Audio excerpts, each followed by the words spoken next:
Ladies and gentlemen, welcome to the BTB Movie Club podcast. My name is Ryan Malo. We hope you enjoy today's movie discussion.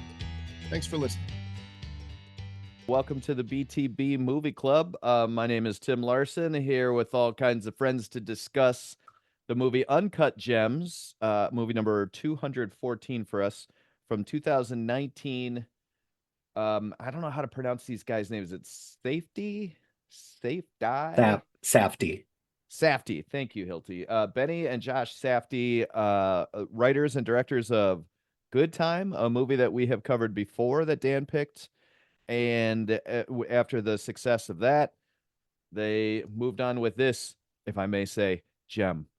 This is Malo's pick. Malo, enjoy the show. All right. So this, again, was a pick because of the, I can't remember how it's phrased, but you may also like, or something like that on IMDb. And so it popped up as one I'd heard good things about, or I guess at least interesting things about. I didn't know anything about the story and kind of kept it that way. Even going into Friday when I watched the first half, I was talking to Jamie about it and seeing if she wanted to watch it. She's like, "Well, what's it about?" I said, "I don't really know. Adam Sandler's in it, and that's kind of it." And then she, in her looking it up, I was like, "Don't even tell me." Like, I liked the idea of going in blind. And man, that was a choice. So yeah, well, obviously I'll have my thoughts at the end, but that's just kind of how it came to be. I didn't have any like affinity for it or connection to something else. It was just something that I know I'd wanted to see. So with that, Tim, I'll actually let you kick it off. Okay. Just watched it today. I've seen the first half of it a couple of times, and it just makes me so uncomfortable. I mean, if the goal of this movie is to make you feel uncomfortable, just 10 out of 10. I had to do some breathing exercises to calm myself down at the end of this movie. I could just feel my heart pumping. I think Sandler is fantastic. This is worth throwing out here immediately. The word fuck is used 560 times in this movie. It's fourth all time. Wolf of Wall Street is just slightly ahead of it. The casting is just really good. They used some people who are actually in the business in this. You can kind of tell, and the girl Julia, her name is Julia Fox. The little research I did, apparently she wasn't really an actress. She was like a socialite and like a high profile socialite in New York. And they just, I don't know, they just were like, "Yep, we want you for the role, I guess." And gosh, she was great. I thought she was really, really great. I just the rhythm of this thing, just how fast it went. And I mean, I don't know about you guys, but at least twice when he went to take the money and go bet the money that he had in his hand, I was like grabbing my head like, "Oh God, don't do it." And in the end, I don't know if anybody deserves to die, but that guy, we could at least say that he put himself in a position where he got himself in an arena he shouldn't have gotten into. Let's just put it that way. So I don't have too much to say because I'm still just reacting to it. Really uncomfortable movie. I think it's a really good movie. I think it deserves the accolades that it gets. I could not look away. I thought the acting was great. Cinematography was great. Scenery was great. And the music throughout, especially the beginning, was very awkward. And I was like, "Why is this music so awkward?" And then I started watching the movie, and I was like, "Oh, that's why. Because you're setting the tone that the whole thing's awkward, and I'm gonna want to cry while watching this." Um, so yeah, those are my initial thoughts. Just finished it like an hour ago, and just still reeling from what I saw. So I'm still trying to calm down over here. I need a breather. I need an oxygen tank. Got it. Yeah, I wish. I mean, yeah. Just full disclosure, I didn't. It was kind of the same thing where there's that shock value, and because of that, I don't know. There were some interesting things that I could have looked up, or different questions, and I didn't. I just kind of sat with that whole thing, and I don't know. We'll see where that takes us, and if that was a good choice or not. But Brian, you're up, sir. First time seeing the movie. Last time seeing the movie.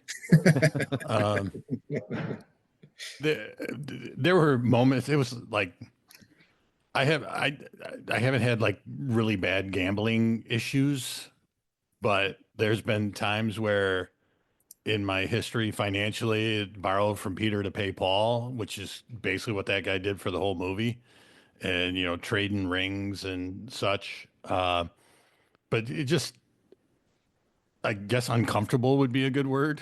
That you just every time you wanted him to stop. It's like just stop. The guy, who he's owing most of his money is his brother-in-law, which is nuts. Yeah.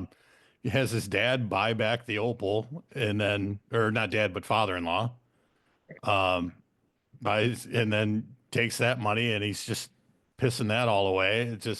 It's always, I'll get you Tuesday. I gotta, this money I gotta put somewhere, and I'll get it back. It's like, you know, stop letting them do it. It's the the best thing that could happen. Somebody needed to step in and stop that guy. Yeah, Right? Like that's what I was thinking. and no one. I mean, the guy owns the jewelry shop, so his worker's not going to. He's got an apartment. His wife knows he's got a chick in there and sends her kid up with him to go use the bathroom, which was a baller move on Indina Menzel. So then he's like, "Oh, my, bathroom's all fucked up." Nope. Edward James Amos. John Amos. Oh, and who am I going with? The guy from Stand and Deliver, right? Yes. Wrong minority. Sorry.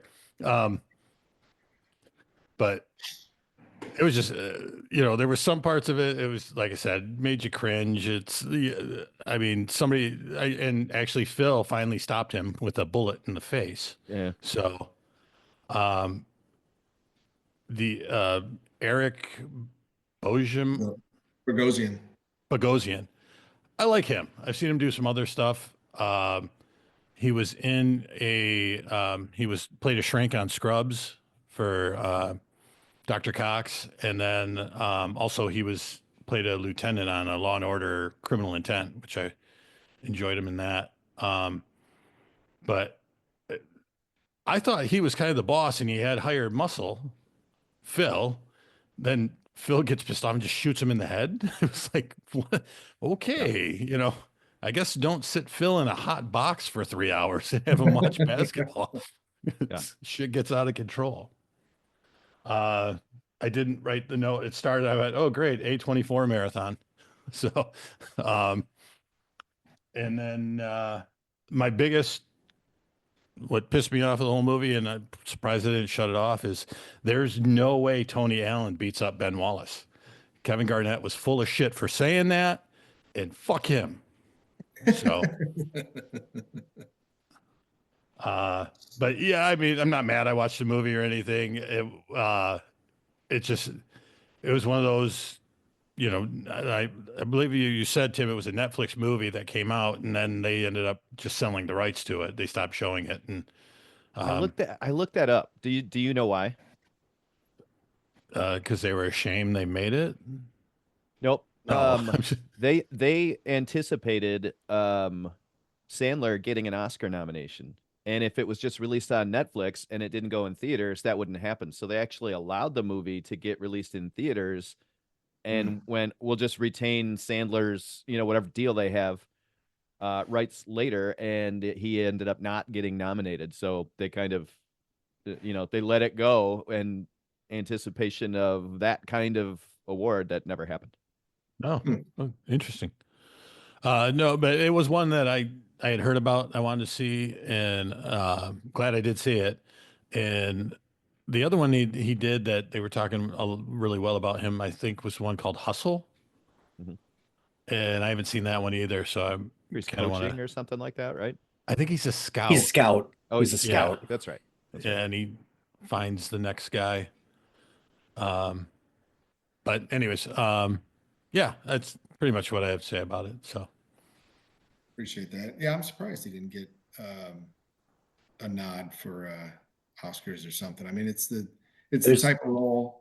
there's no reason why he didn't get an Oscar nom. Well, there is, because it's all politics. It's the same reason why Jim Carrey never gets nominated for anything, even though he absolutely deserves at least 2 nominations, maybe 3, considering or depending on how you feel about Man on the Moon.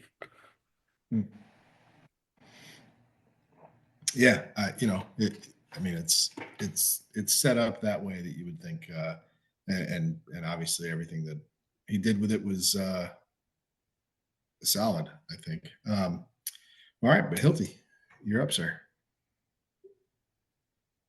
I've seen this once before, and I decided to check this out again, and my feelings for it largely remain the same. This movie just makes me feel uncomfortable, and I think that's part of the point for it. It's just what the Safdie brothers do with a lot of their movies, is that there's just so much anxiety and tension that they have in all of their movies. It's just the style that they direct in, and that's fine. It's their choice, but it's it's a little on the frustrating side sometimes to watch it, but I think it's part of the point and part of what they want to do with it.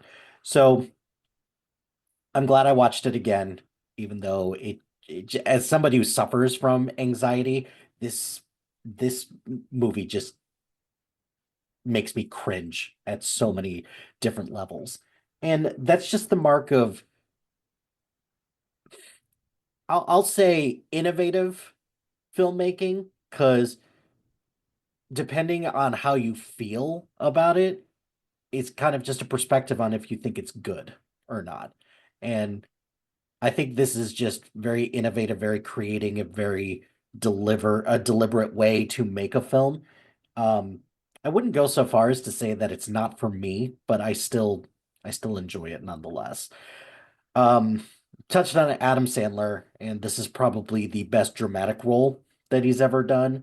Um, Goes to show that he could do dramatic roles if he wants, but Netflix is paying him a shitload of money to make whatever he's making for Netflix now, so it's fine. Um, and this isn't to say that I don't appreciate Sandler's like older stuff, which I still love all those old Adam Sandler movies, but this is just a whole other level and just shows just how good writing and casting could lend someone an opportunity to unlock a different level that they're not going that someone else could possibly see in an actor that historically has kind of been pigeonholed in a certain type of way. Um, my favorite part of this movie is Kevin Garnett, and maybe that's partially Yeah, he's great. because I was a huge Kevin Garnett fan growing up, because he was somebody who just didn't take shit from anyone, and I feel like he's not doing a whole lot of acting, even though he's playing himself. Because like did anyone ever see the movie Trainwreck? I don't yes, know. And so that one, it stars Amy Schumer and Bill Hader, and LeBron James is in that. And LeBron James is playing like a caricature of himself, where he's kind of aloof and he's kind of, playing a dumb jock. Whereas in this, I feel like Kevin Garnett is just being himself, because he is just the stories of him just shit talking people and just being such a bully to everyone are legendary around the NBA. So I did appreciate that a lot from this. Um, Brian, you mentioned that this watching Howard as he just continues to gamble away everything. It just I think the ending is the only way that this could have ended, yeah, because with someone who's got as crippling of a gambling addiction as he does, I don't think that there's any other way that it could have been stopped unless he died. So, or he was killed specifically. Yeah, So that incident or a future incident. Like it was going to end that way sooner it or was later. inevitable Yeah. at that point. Like towards the end, I was like, okay, he's actually going to pull this off. And nope, I just the very matter of fact and just shot very abruptly in the face. That caught me off guard, but I was like, yeah, okay, that was inevitably going to happen.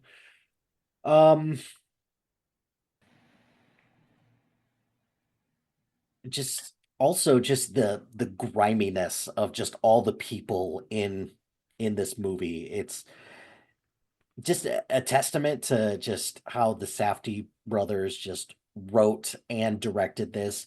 Just everybody in this movie, like there's not a single likable person in this movie. God, fucking Brian with these elves, like I got a couple. I did write that down, but I do have a couple that I guess you could root for, but nobody like at the forefront. yeah, nobody at the forefront, and that's fine. There's nothing, there's nothing wrong with that. So I took a look at who all got nominated for Best Actor the year that that Adam Sandler was eligible for this award. So Joaquin Phoenix for Joker was the winner for that. So that was a pretty good performance. It was a pretty good performance, but it's also highly debated whether or not it's even like something to watch or something that's awards worthy. Adam Driver in Marriage Story, which that was a fantastic performance. Leonardo DiCaprio for Once Upon a Time in Hollywood.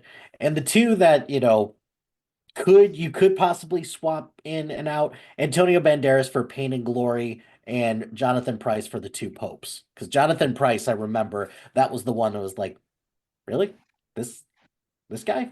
But again, just showing just like a pattern with the Academy for not nominating comedic actors when they do dramatic roles or when comedic actors even do comedic roles as well. So yeah, they get to win Best Supporting, like Robin Williams or something like that, but they don't get to win the big one. And even that award for Robin Williams, that was like his 5th nomination. And I love Good Will Hunting. I think it's a good movie. I don't think it's his best performance, though. Sure. And I think but politics again. It was a it's all politics, and this is why the Academy Awards are just like anything with film. It's there's super full-page subjective. ads in the newspaper. I mean, it's like it's a media blitz. Yeah. So I will admit though that the Safdie brothers are now kind of in a territory where, if anything, I will be curious to see what else they come out with, and I will at least consider it. There's some people out there that I'm like, I think I'm good because I heard they weren't working together anymore. They were done.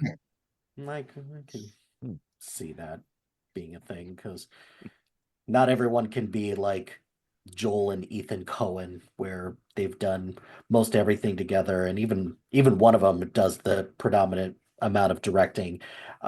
Same thing with the Wachowski siblings. They split up for a while too, and now all they're doing is doing stuff together. So cool. But I'm curious, Malo, what was it about Uncut? Because I missed last week, and Tim, I went through some of the archives. Like I usually miss yours, and I don't know why. It's nothing on you or anything like that, but I usually miss yours, so I apologize for that. But Malo, what was it about Uncut Gems that you picked? Because you had a whole slew of movies that you could pick. And I'm kind of wondering, what was it about Uncut Gems that I'm trying to think now. drew it to I you? looked at Big Night to try and look on the IMDb and see what, and there was one or two that kind of stood out or whatever. And then whatever my second movie was, was, which now I can't remember off the top of my head. It was Minority that. Report. Really? It was that? How the hell does this come up with Minority Report? I was just That saying that sounds was right. your second. Yeah, I know it was okay. So I was gonna say I know it was early, but anyway, that one popped up and it jogged my memory that I I'm sorry, Disaster Artist. Okay. Thank you. That makes a lot more sense. Disaster Artist, Minority Report. They're almost Well, no, just the interchangeable. character and the Disaster Artist and this character here, like that makes a Oh lot yeah, more sense. just constantly running a game. Just somebody who's just like, this guy's not gonna stop until somebody either kills him or they're just gonna Right. be like, okay, whatever. Just Or they let make him a do movie it. about him. Yeah, so that was it. Like I said, I'd heard interesting things. Nothing I could even really put my finger on. I just knew that it was something I'd wanted to watch, and so why not? Aaron. My second time watching it. Same thing everybody else is saying here. It's just anxiety ridden. Couple things that I almost wanted to go like backwards from maybe what Brian and Hilty said. When Phil shot him at the end, I was like, thank God. It's just because it was like, whoo, and then the shit started with his brother-in-law. And it's like, what is happening?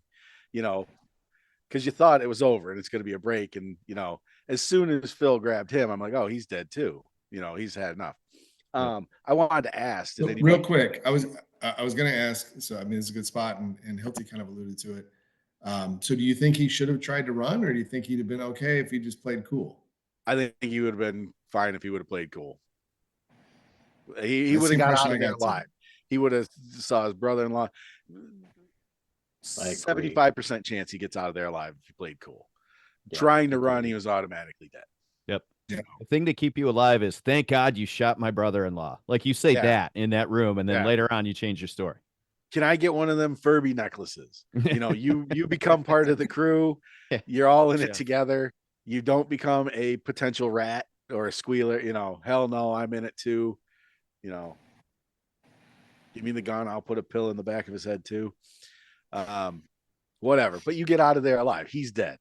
You're alive. Get out. But yeah, anyway, so did anybody else second time seeing it? So I knew it was going to happen, but even the first time through, I felt the same way. This just reinforced everything. There was a few things I might have been not paying attention to the first time. So I did pick up on some new things. The nightclub scene seemed a lot longer, and his beef with the Weeknd still didn't make a whole lot of sense.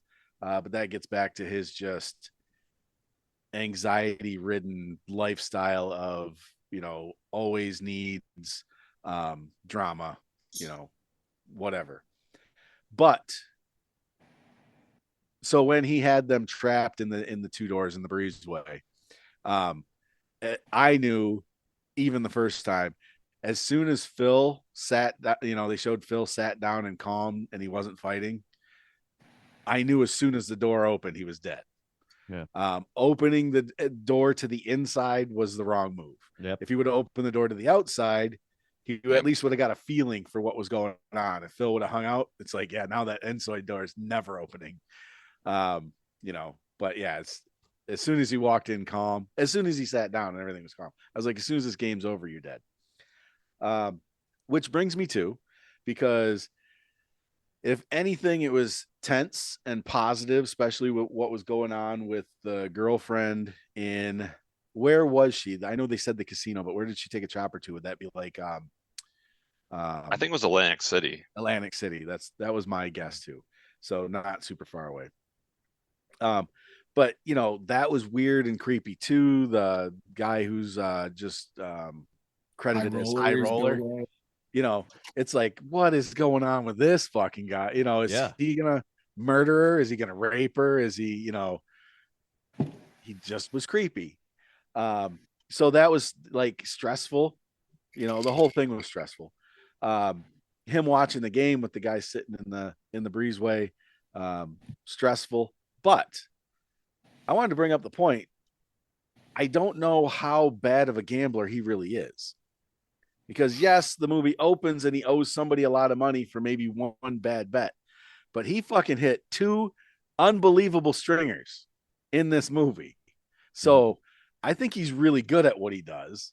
It wasn't his fault that the first one, right? that the bookies went in there, Phil and his goon went in there and canceled it. I mean, because talking like an addict, Aaron.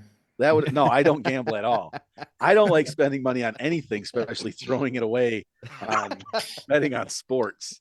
That's like you get, no, that makes me upset just thinking about it. I don't gamble. But so that was one point I wanted to make. I think he was actually really good at gambling.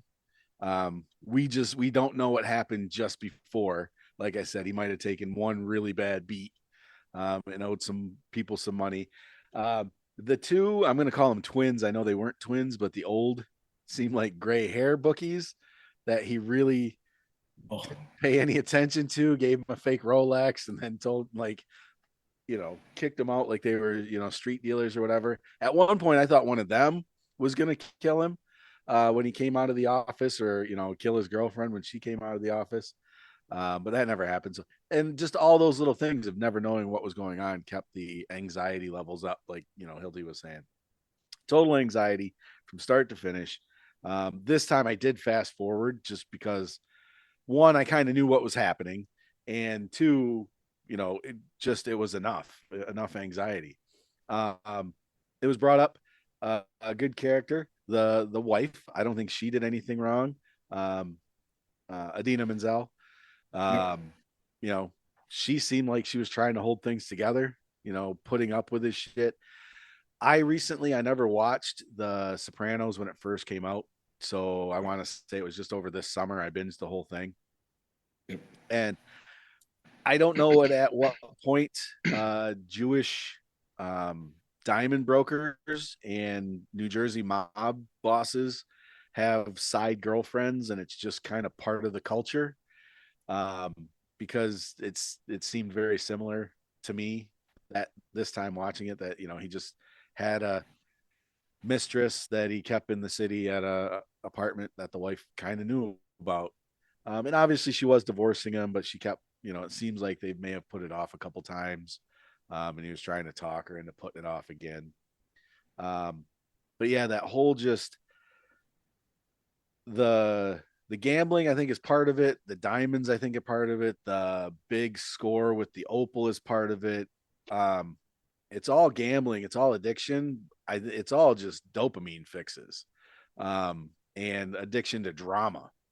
I think he creates his own drama through the gambling to get that high too. So I don't necessarily think it's all about gambling. I think it's all about the dopamine and the conflict, and the drama queen. It's the same shit that girls and boys in high school, some of them thrive on. It's just that drama, the adrenaline or whatever brain secretion it gets them. It was already brought up. Go ahead. I was just gonna. Did we ever get the number that he paid for the stone originally? Well, he said Never $100,000. $100,000. Right. Yeah. That's what he told KG. Okay. Yeah. And I don't believe it. I think it was way less than that. I do believe. I don't believe he thought he was going to get $1 million for it. I thought that was part of that drama and build up and stuff. Realistically, which he probably could never do, sit down with himself and be realistically, what do you think you're going to get? Maybe 300,000. That's why he didn't sell it to KG for 250 and then screwed himself out of that deal. Just over and over. But yeah, where was I going before what he sold the stone for? Just the drama. No, I knew what I was going to say. Hilty already brought it up. I wanted to bring up how good I thought Kevin Garnett was in the movie. Even portraying yourself. Like, I don't know how I would do this is an Adam Sandler, I'm assuming big budget production. has he been in anything else for the basketball fans? Like, was he in, Space Jams or, any of that stuff? Or was this his acting debut? What was the? This he was got Kevin game. Garnett's acting debut. He wasn't in Blue Chips with Shaquille O'Neal. Penny Hardaway and I No, think he was still in high school. So yeah, I wanted to bring that up. I was going to say that kind of stood out to me. I thought he was really good because he was in a lot of scenes, and I thought did a really good job of begging and showing anger and being pissed off and bargaining. He did.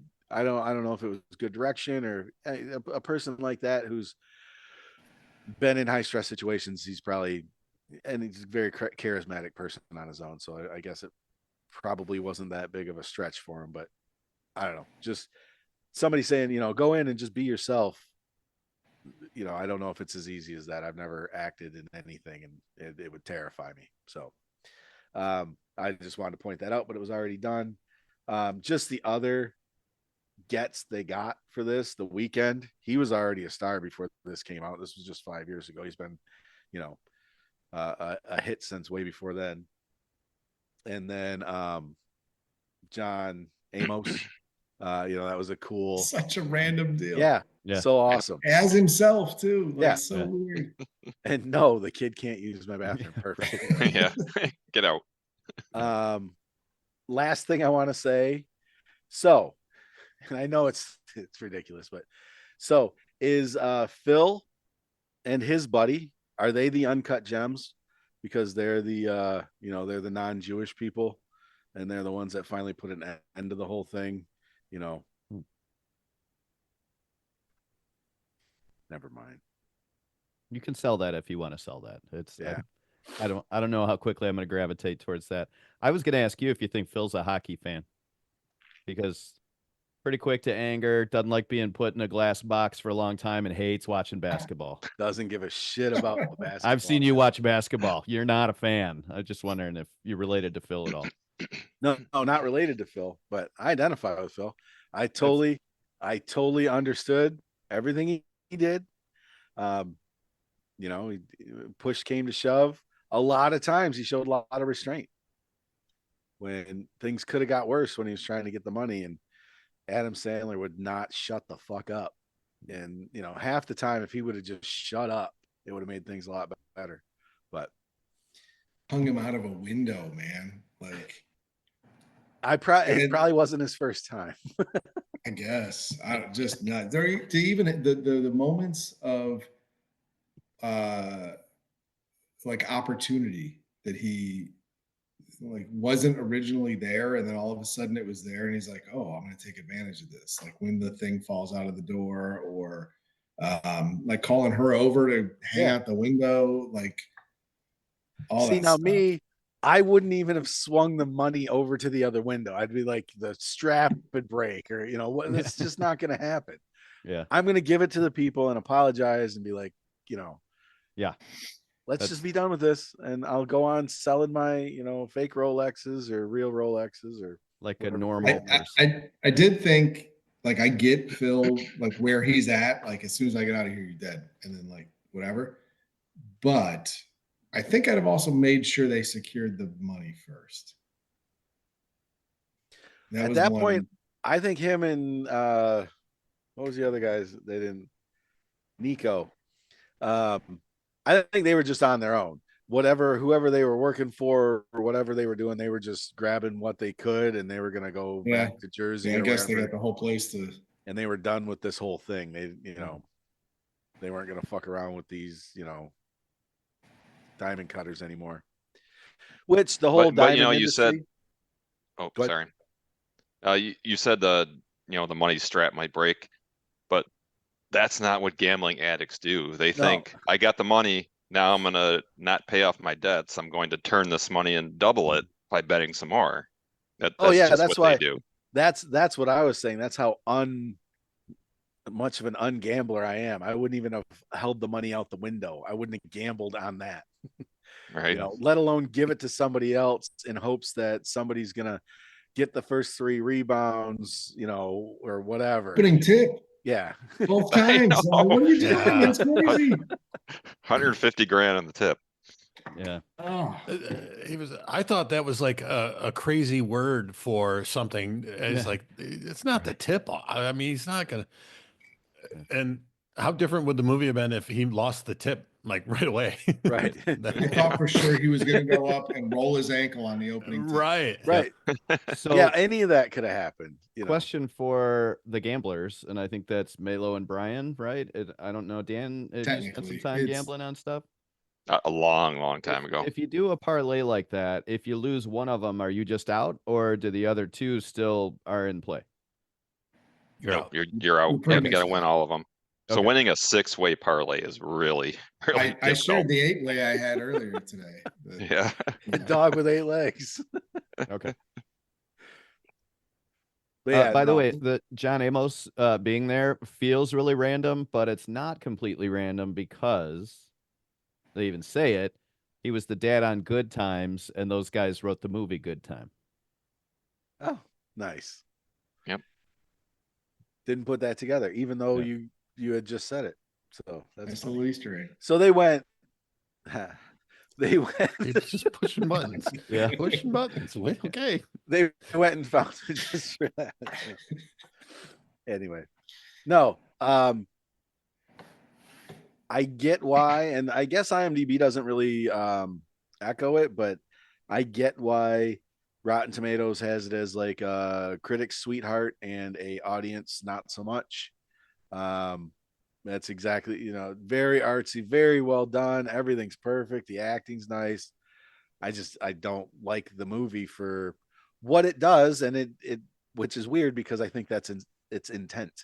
So they made a movie that elicits feelings. I guess Hilty said that earlier, and they're just feelings I don't want to have. So Yeah. I think the strength of the performance from Sandler is the scene where he's crying. Everything I do doesn't work. Where he's just completely breaking down, and then very shortly after all the hype while he's watching the game, like there was a lot of moments that make you uncomfortable, but watching how excited he was during the game, because it's quite a long period of time, was just kind of gut wrenching, like I'm not getting on board with him rooting for the game. I'm just uncomfortable watching him rooting for the game. Yeah, even if everything goes the way he wanted it to, you didn't feel good for him. And obviously, if it didn't go well, if he missed any of the legs or whatever, then that's not going to be good. Like it was just, yeah, it was uncomfortable done well. did anybody feel yeah. that the high roller had screwed the girlfriend over when he was cashing in the ticket? Oh yeah. I thought he she killed was her. dead I So thought did I. she was dead in his hotel room. Oh, no. Yep. The first time I watched it, I 100. I actually thought like he's double screwed, even if he can talk his way out of Phil killing him. As soon as Phil gets out of the glass, Phil's gonna kill him because the money's gone. Like it's all gone again, So yeah, I thought first time I watched it, I thought the high roller killed the girl and took the ticket. No, I think the high roller is legit. He didn't need that. Like he's not So that didn't even occur to me, Aaron, because I was like, that guy will do anything to get in that girl's pants. And it means going to get her money for her and hand it off. He's all for it. I thought I had him as a very linear thinker. Well, I didn't trust that he was actually a high roller. He could have been, DiNozzo's dad from NCIS,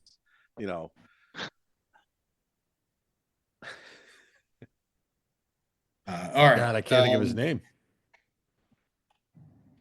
The actor who played it. Oh. No, it was he was on a TV show, Heart and Heart, back in the day. Hard Oh, time. that's like 80s, right? Yeah. Hard to That's Heart. his They were dad, detectives. really? He played the character Tony DiNozzo in NCIS Senior, Tony DiNozzo Senior. Robert something. Okay. Sorry. Aaron, I have a Star Wars reference for you while watching this movie. Is it an Easter egg? As he's talking to different guys he owes money to and trying to go, hey, no, I've got the money. I'll be right back. I thought of Han Solo so many times. Yeah, Like in the Force Awakens, he's like, I never made a deal with those guys. Like, explain it to them. They're right here. And he turns around. He's like, good to see you. yeah, 100%. Yeah, the phone calls, and then the one time his brother-in-law, like, he's like, Kevin, yeah, the money, and grabs the phone, and he's just, yeah, 100%. Yeah.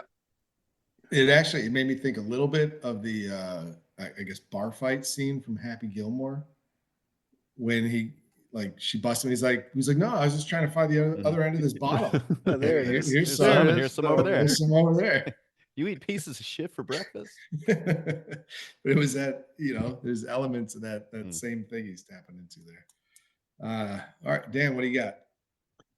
All right. Yeah, like you guys were saying that about a half an hour into this movie, I had to pause it because I'm like, this movie is a lot like Good Time. So I paused it and looked it up and like, yep, Safdie brothers. So very similar. But a movie, starts out with a colonoscopy. I'm like, that this probably isn't true, but everybody that's had a colonoscopy here knows it messes you up a little bit, the next day. So, the doctor even said, hey, this is really a clear colon here. We can see everything. So that prep to get to that point is difficult. He's probably like that no matter what, but it is a theory for a normal person to go off on, unhinged like this after a colonoscopy. But interesting. But anyway, take, Dan. Interesting take. It was interesting the way the movie started and ended with the camera going into the stone like that at the beginning, and then the camera going into the bullet hole at the end. Or the so it went into the stone and came out the butthole. It went into the bullet hole and came out into the universe. Yeah. There's some meaning there. I didn't get it. I didn't follow. There was a track that I fell off. Yeah. But yeah, I mean, I liked watching it once, but yeah, it's really a wild ride here throughout this movie. What else? But Sandler, what a despicable character he plays. As soon as he dumps the girlfriend, he goes right back to his wife and says, hey, why don't we try and work this out and stay together? It's like, you scumbag. And Adina really, she was the only kind of decent character to me in the movie. But what took her so long to figure out that he was a dumbass? I mean, the daughter is probably 16, 17 years old, so they've been together for a while. I guess she just eventually got sick of all this crap. I do think religion and family is a lot involved in that with the Jewish faith and not getting divorced.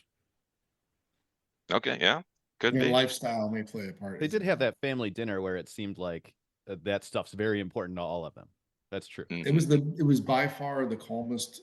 He could exist in that. He didn't need to create drama in that moment, right? I was thinking about that, until he got the Craigslist listing of his apartment.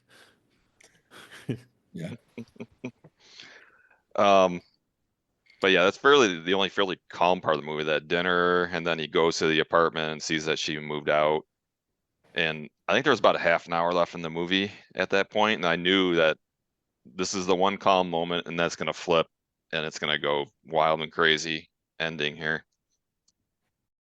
The daughter, I mean, she wasn't in the movie too much, but she obviously thinks that her dad is kind of a jerk.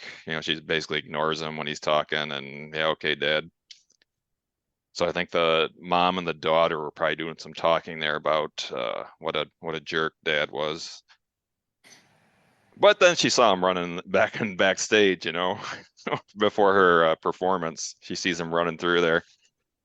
It's kind of like, Dad, what the hell are you doing? What else we got here? Yeah, I wrote that down. A 6-way parlay is almost impossible to hit. A 3-way is difficult.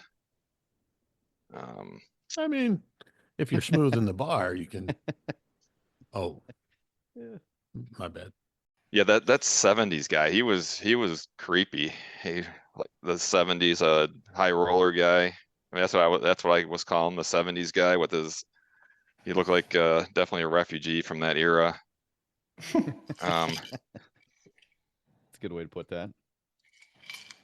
But yeah, I wrote that down. I definitely thought that when he went and cashed the money, I go, he's gonna come out and she's gonna be dead and he's gonna take the money.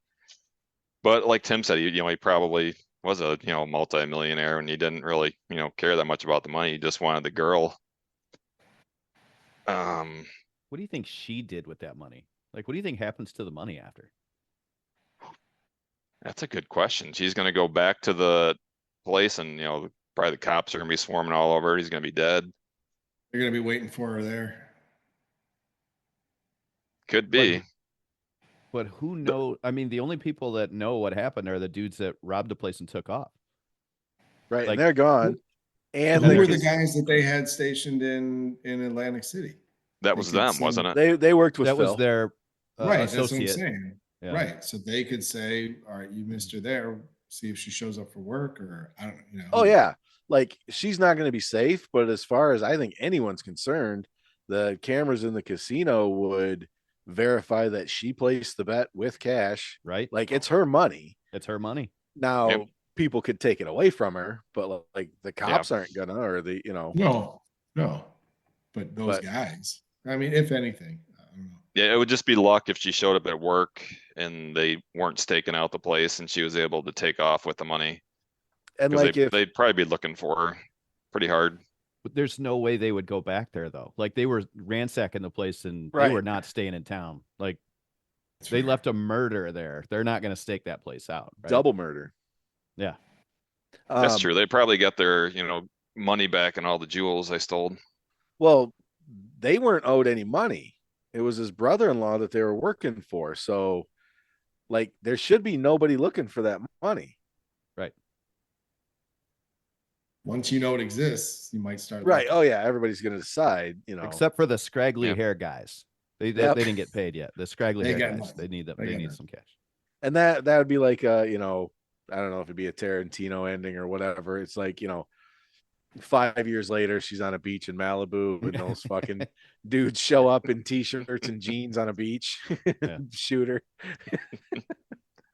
But how dedicated is she to him that after he kicks her out, she goes and gets a tattoo of Howie on her arm? It's like, man, I don't think it was her arm, man. Not her arm. That was it was her cheek. butt. Yeah, that's right. Butt cheek. I'm sorry.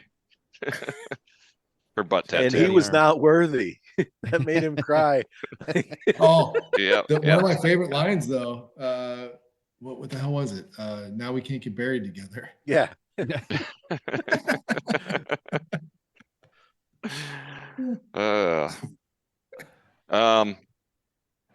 yeah, that's about it for me. I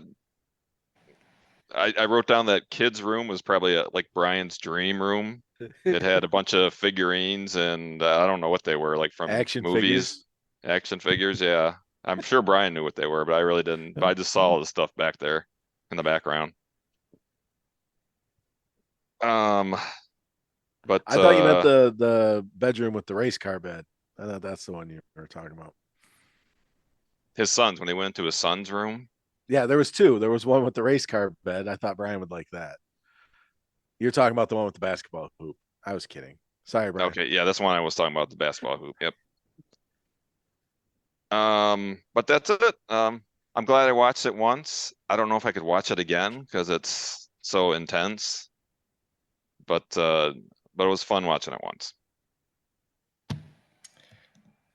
All right. I bought it. For the intent. Oh, you bought the movie? Yep. It was $6.99 to purchase and $3.99 to rent. Oh, so I didn't if even it's look under at that. $10 and I'm gonna rent it anyway, I usually buy it. So I'm going to make myself watch that movie again sometime. Yeah.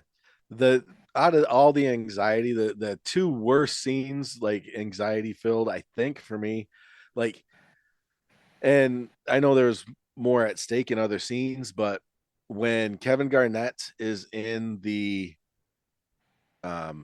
his jewelry room, his jewelry store, and there's just too many people in there and he's trying to get Kevin's and trying to keep him from leaning and when all that's going on, I didn't like that made me feel the worst. I don't know if I want to say I didn't like it. I think they got the point across the most of their anxiety.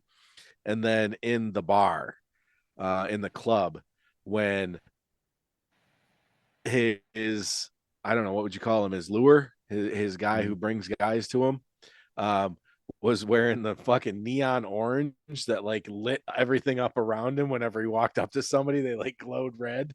But all that arguing, and like when there was just too many people in a small space shouting at each other, I hated both those scenes. In a good way. I think way they wanted me to hate them, but like I didn't, So I am interested, Brian. I missed your synopsis on the movie. You gave a resounding thumbs down a good time. So was this a thumbs up or down for you? It was a medium. It was a middle. Okay. All right. I was just curious. Middle finger down. Gave him the middle thumb. Like, is that your wiener? I got some thoughts from Wilden. He texted me earlier. He said, wow, what a depressing movie. I've always had a hard time watching movies about people losing their struggle against addiction. I finished this and said out loud, I did not like watching that. But I think that's by design here. The start of the movie is disorienting with a lot of characters talking loudly at the same time. And that goes on for quite a while. There are parts of this where I kind of lost the plot, but overall, I think I see what they were trying to accomplish. The vibe they create is one of constant chaos. Something else, another problem, another guy he owes money to. It just keeps piling on. Everything is always just bad.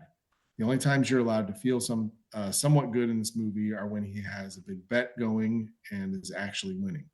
Even when he wins, those wins are short-lived and he's right back to the sad chaos. Sounds a bit like life with a gambling addiction, I'm guessing. So while I found this unpleasant to watch, I appreciate what they were trying to do, if that is indeed what they were trying to do. Adam Sandler was almost unrecognizable and was great in his role. Thought Julia Fox did well. Having Kevin Garnett and The Weeknd actually act, albeit as themselves, was kind of a fun risk for this movie to take. Everyone performed well from an acting standpoint, I thought. Depressing and tough to follow at times, but I'm glad I watched it. Those are Mike's thoughts. Kind of sticks with the theme, I think. Yeah, overall theme there. The A24 thing. So I got my stuff. I get, maybe it was in the back of my head, or we probably talked about it last time, but I legit forgot. Like, it definitely didn't play into why I chose it. It's just funny how that keeps coming up a lot now. Right in the beginning, those guys, the guy's injured, and they're moving him, and then they stop. And I put, keep moving him to a hospital. Why is he on the ground and you're pouring water on a compound fracture? Shot odd and old on purpose with the strange zoom in. It reminded me a little bit of like Stranger Things. So that shot in the beginning with the weird music, and then at the end we talked about it, the mirroring shot. Malo, to your point, I did think about that opening scene a bit. It seemed like there were some opportunists going on here. Like, there's this distraction of somebody who is hurt, and then the guy snuck in there to steal this thing to get it to him, right?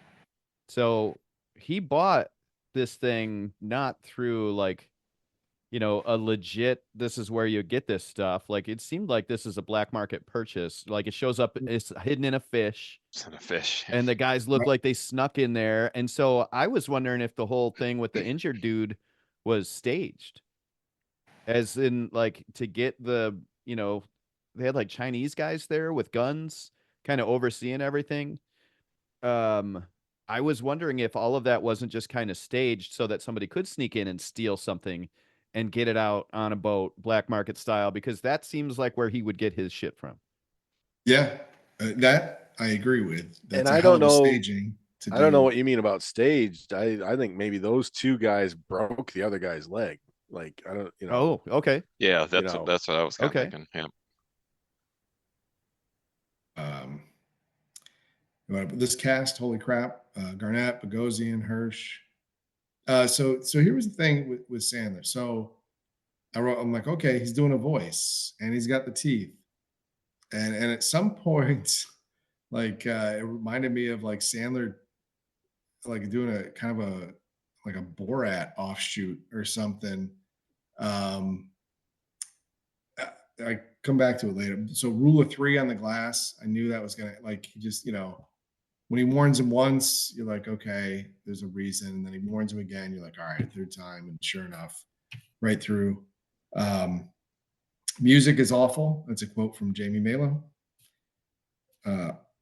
She watched about, I don't know, at least a half hour of this. And she's like, oh, this movie is so ADD, or, you know, like she could, you know, feel the anxiety, obviously.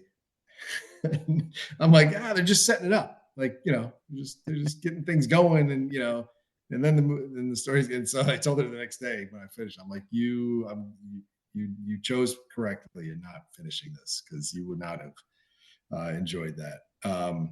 I did. So here was one knock. So I put the voice faded, and then he went, you know, like he went back to Adam Sandler real quick. Maybe it was more just when he was yelling, like he wasn't able to layer that on top of, and then when he was trying to be charming, he would have more of the voice, or it was calmer. But I definitely felt like it faded in and out. He let $1 million rock go for 25 grand in collateral. I like, I don't know. If he actually, maybe that was the thing. Like he didn't really think it was $1 million or whatever, but getting the Celtic ring as collateral. But then, yeah, even more anxiety. He couldn't just hang on to it or put it in the safe. You know, that was the most uncomfortable thing in the whole movie. He took that to the pawn shop. I was like, what is happening? Well, and then clearly it's not like a one-off or anything. You know, the other guy, Lakeith Stanfield, is that his name? Michael Jackson thing, Ian. Well, there was that. I had that made me laugh. But the fact that guy was keeping his watches there, like he was upset. Why didn't you bring out my watches? You know, this is a perfect time. Well, we find out later why, because he had them elsewhere throughout the city as well, or pawned them off, or, you know, whatever. And they were fake. The only the boxes were real. You know, right? So well, and I guess that's what those other guys. That's maybe where they got one of those watches that they were trying to come back and, you know, return, or, you know, were upset with. I said, I think because of movies and TV shows like this, that's why I make $2 and $5 bets. Like that's enough risk for me. I just like being right. I get a little bit of a thrill, and I'm good with that. Nickel slots at Vegas. Seriously, like, you know, I wrote orange hoodie in the black light is awesome. I thought just visually it was really cool. Pretty much in all caps, or at least a larger font of my handwriting, I wrote so much dumb. And then put narrow down later again, like, just, you know, again, just emphasizing all the bad choices. Very strange music during the breakup fight. It was throughout all the movie, really, but it really was emphasized at that point. I think the highest anxiety, most annoying, I don't know how you want to describe it, part, maybe just because it was kind of unnecessary, like you just chill for a second, was with the door not opening and everybody arguing and yelling, and, you know, hit the door, ringing. Let me out, I'm trying, let me out, get the shavings, let me out, you know. Yeah. And he's freaking out because he has his you know, opal, and he's trying to get it back from him. And yeah, it was just that was kind of the height of that feel for me. Let's see. I think I noticed while you're looking there, the tool that he used to make the metal connection to open that door, it wasn't a screwdriver. It was a file. It was a metal file. Chisel, right? It was a metal file. Was it a file? I thought it was a metal chisel. File. It was a metal file. Well, the reason that I was bringing this up, Aaron, do you think it was a metal file? Yeah, I believe Aaron thinks it's a metal file. I saw Aren't those also called rasps? They're not. Rasps are round. That's a different thing. But here's why I bring this up, though, is because the guys used a chisel to get the opal out of the mine in the first place. And I was thinking that was a connection. I could see why you'd see that. want that. I get it. Mm. But it was a metal file, you It think? was, and what I'm saying is, yes, it was metal, but it was also a file for metal. So that's why I'm saying it was a metal file versus a wood file, which has much more aggressive teeth on it. Mm-hmm. So it was a file for metal. Is there a stone file? I don't know if there's a stone file. No, that's a chisel. Okay. Now we're back to chisel. All right. I had 3. I wrote down 3 people that I kind of rooted for. Judd Hirsch, Idina Menzel, and the jeweler guy. The only person who was actually, well, I mean, I guess the other people were working behind the counter, but the guy who was really doing the work, you know, with the glasses and. I'm going to push back on yeah. Judd Hurst is he's the dad, right? Hirsch. I think the father-in-law, maybe. Yeah. Father-in-law. But also Jeff Goldblum's dad in Independence Day. Yes. Okay. Yes. See, Taxi. Yeah. Taxi. I would have went with you, except I didn't like him for the simple fact that he went along with Bidding. What was the Brian? What do they call that on eBay? When you bump up the bets? Bumping the I don't remember what it's called. Shilling or something? Not shilling. I think it is shilling, yes. Is it? But whatever. And as soon as it went wrong, he was doing it like nobody grabbed his hand and held it up. He did it himself. He was pressured to do it, but he did it. But then when it went to shit, out on the street, he's like, "It's all your fault." It's it's like, no, you're a fucking adult. You held the paddle up every time, and so I didn't like that. And I get in real life, you're doing things for your son-in-law or whatever, but you also got in a Bentley with a driver, so I'm not really upset about your $193,000 or whatever. Yeah. He had the money to cover it. Yeah. But anyway, so yeah, that's the one. I just don't think he was inherently devious or right. You know what I mean? Like, but we don't know how he got his millions. I mean, fair enough. I mean,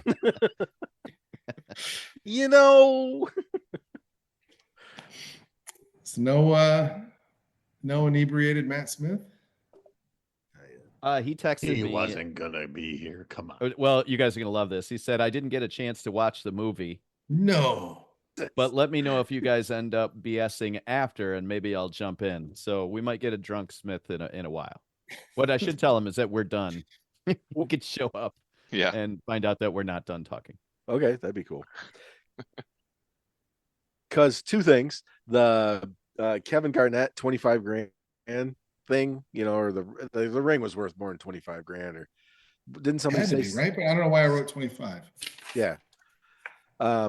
Whatever it was, just to let one, I think he was such an actual Celtics fan and a basketball enthusiast that he saw an opportunity that this could actually help the Celtics win, and I could place a bet because Kevin's going to play out of his mind.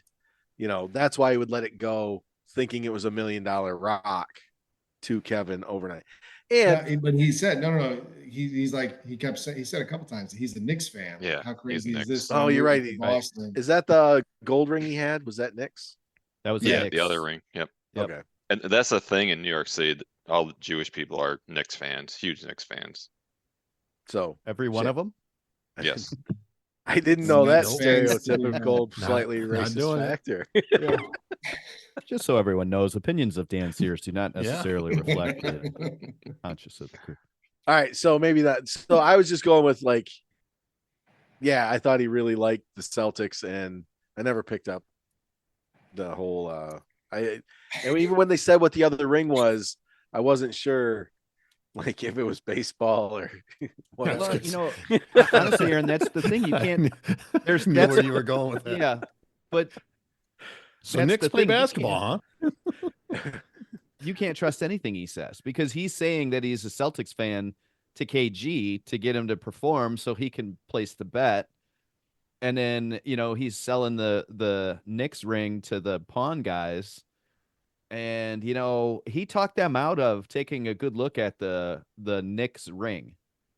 They didn't pull out the looker and look at it. Like he just kind of was like, you guys know this is what this is. You know, I'm a Knicks fan. And then he walked out. You don't even know that's a real fucking Knicks ring. I think it's implied that he had pawned it to him, but in the past. Right. So it was I agree with Could that. be, but you can't trust a single thing that guy did in this movie, though. And even the guy says, you've had that ring forever, which True. I'm assuming he's taken loans out on it a couple times. True. I went more with Dan on that. The other one, just looking up the cast as we were talking, Tilda Swinton. Does anybody remember her being in the movie? She's the voice of the auctioneer. I did read that. So when he goes into that one pause at that point, the assistant who was the girl who was the assistant who was irritated with him at the auction house gets the main lady on the phone. Tilda Swinton is the main lady on the phone. Right when Tilda said, "Don't give the phone to him," she gave the phone to him. That's her. Okay, that makes sense. I saw it too, and I was like, "When was she in the movie?" And that's I went down the same path. Like, do we see her at all in the movie? Because I clicked a couple things, and they do show a picture of her in a orange and white plaid blazer, and I'm like, I don't remember this. Might have had a cut scene, or something, right? That's from the auction. But whether because she's credited, but what another get for a cameo. Hey, you were talking about the budget. I did read Sandler usually gets 20 million for a movie, and the budget for the entire movie was 19 million. I don't know how much it made, but so he took a pay cut, and they didn't. I don't think they had as much money as you would think to make that movie. Well, and that's one thing with a Netflix, we'll never know. There's no box office. There's no it made $400 million or it lost $10 million. Yeah. Because it's just about some profit sharing. Well, this one was in the theater, so we would have those numbers for this one, but the other ones he does with them wouldn't. So I'm looking it up now. It budgeted 19 million and the box office was 50 million. So there's your numbers. But it was also released on Netflix, right? Yes. Yeah, I think it was about 6 months later. Oh, okay. So I thought maybe it was before. All right. Never mind. Because I was like, the Netflix views would totally handicap the box office if it went Netflix first. Because it sounded like, Tim, you were saying that they, or whoever said that Sandler might have a shot at an Oscar. Right. That was the unique thing. They let it go to the theater, got the box office money, and then after that, they put it on Netflix. Got it. That makes way more sense. Well, that is all I have, gentlemen. If anybody has anything else? Put a bow on it. All right. Uncut Gems. Hey, look, what do you guys if you were going to give this, I'm curious, if you're going to give this movie out of 5 stars, and you can do halves, what would you give this movie as a movie fan or a movie critic, however you'd want to look at it? How many stars would you give this out of 5? We're going to start this at movie 214. Yep. Got to keep growing, Aaron. Got to keep growing. 4 for Malo. 4. I think I did 4 when I posted this on Letterboxd. I'm tempted to go 4 too. I'm between a 3.5 and a 4. Dan? I'm going 3.5. Wow. I didn't, because I would say I somewhat liked it, but I think 3 is solid. 2.5. Mm-hmm. I'm good with 3. Yeah. That's interesting because we did have reasons to like it and reasons to not like it, right? So that's just an interesting. So in a weird way, it was funny because Hilty almost said the same thing that I said with Wicked, where he's like, I wouldn't say it's not for me, which I 100% did with that, but I could also understand that it's done well for what it is. Mm-hmm. And that's kind of the same parallel I had here. So that's why I felt the 4 was warranted. Yeah. I said you could only do halves. I want to do 3.75 is what I want to land on. Just for the Sandler's acting while the game's going on alone. both times is it's just really incredible. So anyway, yeah, bow on that one. I believe Dan Sears is up next. We're on the theme of IMDb, looking at one of your former movies and something they said you might also like. Extra Okay. bonus points if it's a movie you haven't seen before, but that's not mandatory. All right. Let me look here. That's a Hilty rule, by the way. I figured Oh, that yeah. might hamstring Yeah, we got Hilty into bonus picking the points? movie. He might be like, guys, there's nothing there for me. There's like a handful. Okay, so do you really want me to pick the like Goldilocks version of Winnie the Pooh Blood and Honey? Because I can. That ended up in one of the movie Did it really? suggestions. It Did it did. really? It did. Well, I figured So I mean, how many movies have you picked? Probably 4 or 5. five. Yeah. And then times 12. I figured if you had to pick something that you haven't seen before, it might be slim pickings for you. With the older ones, there's some in there. Oh, that It's makes like, sense. That makes sense. Like, nope, never even heard of this one. But yeah. okay, noted that I'm being handicapped for just being me. Thank you, appreciate that. Shut up, nerd. Not really how I had meant to get that in there for the bingo because Yeah, we got the Easter egg in there. Shut up, nerd. We got Winnie the Pooh. We're good. Dan, your pick. All right. Sorry, Malo. No Christmas movies came up in my search. So I remember, but I looked at several of my movies. 24-Hour Party People. And I couldn't find anything that I really liked. So I went to the movie On the Basis of Sex. And the movie that I saw down there was The Long Game. So that's what we're going with. It's a golf movie. Okay, figured. I think it was on Netflix.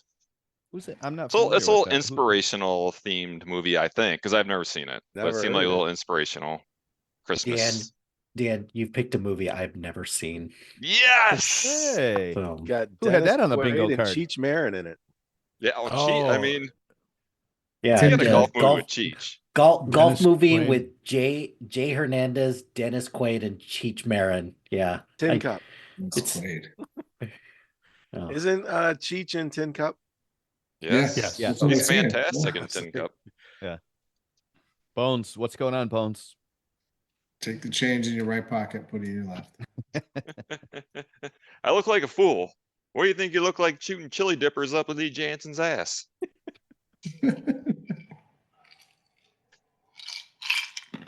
The Long Game. Well, ladies and gentlemen, next week we'll be discussing the movie The Long Game. Before we sign off, has anybody seen this movie? Nope. I have not. Not even a Hilty. All right. Let's Yeah. see what happens. We'll talk about The Long Game next week.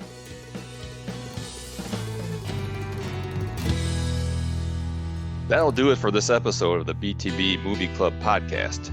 Thank you as always for listening. We know we enjoyed ourselves. We hope you did too. Have yourselves a great week. We are partnered with the SPDM Crew Podcasting Network.